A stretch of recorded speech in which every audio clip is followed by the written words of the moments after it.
Tonight, two people involved in the attack in Lake Monroe County over the 4th of July weekend are facing new charges. Call 6 Investigates Stephanie Wade is closely following the case and is here in studio tonight with the latest developments. Stephanie. Mark, it's been nearly 2 weeks since this incident happened, and now charges have been filed. I have the documents right here in my hand.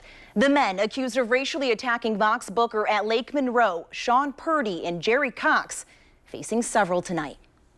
3 counts, including criminal confinement, battery resulting in moderate bodily injury, and intimidation for Sean Purdy. The man seen holding Vox Booker against a tree on the 4th of July following a dispute over private property. Jerry Cox faces those same charges, plus 2 more counts of battery. He was heard using racially charged language in videos seen millions of times now across the country. Booker claiming the men yelled out for someone to get a noose while he was pinned against the tree. You nappy-headed. What do you want to tell me about this? You with your 5 white friends? Earlier this week, we heard from Purdy's attorney claiming Booker was the instigator in the incident and that he, quote, created a false narrative that he is perpetuating with the media. Tonight, Purdy's legal team is aware of the charges and will not be releasing a statement. Booker sharing this in response. I understand that I have a duty and an obligation to myself and to everyone to make sure that justice is served. We've been watched by the eyes of the multitude, and it's important that we send out a message loud and clear that this type of behavior can no longer be tolerated, that we won't be a divided people, that we won't continue to devolve into the worst of humanity, that we'll boldly move forward, and that we're going to push towards justice. Now, we've also reached out to the mayor of Bloomington for a comment on these charges and have yet to hear back. Booker and his attorney say they continue to cooperate with the FBI's investigation into this as a hate crime.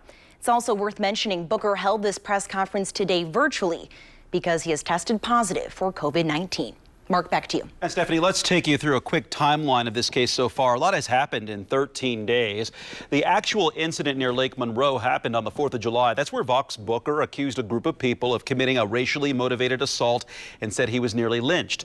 On July 6, protesters took to the streets of downtown Bloomington in response to the alleged assault at Lake Monroe.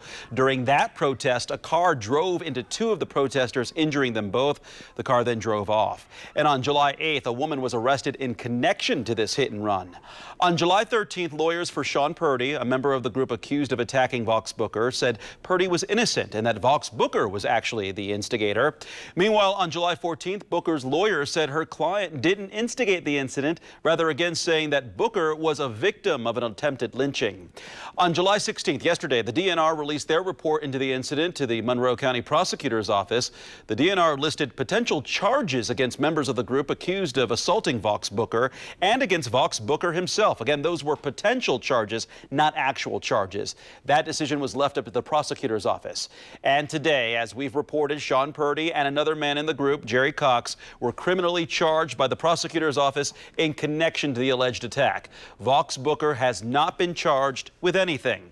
And we have all of this information, including today's interview with Vox Booker, on our website, theindychannel.com and the RTV6 app.